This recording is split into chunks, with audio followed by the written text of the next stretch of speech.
Subject pronouns list with examples. First person singular is I. For example, I love you.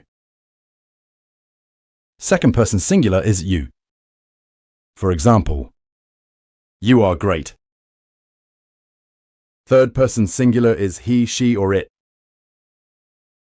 He eats apples. First person plural is we. We like sports. Second person plural is you all. You upset me. And third person plural is they. They drink tea.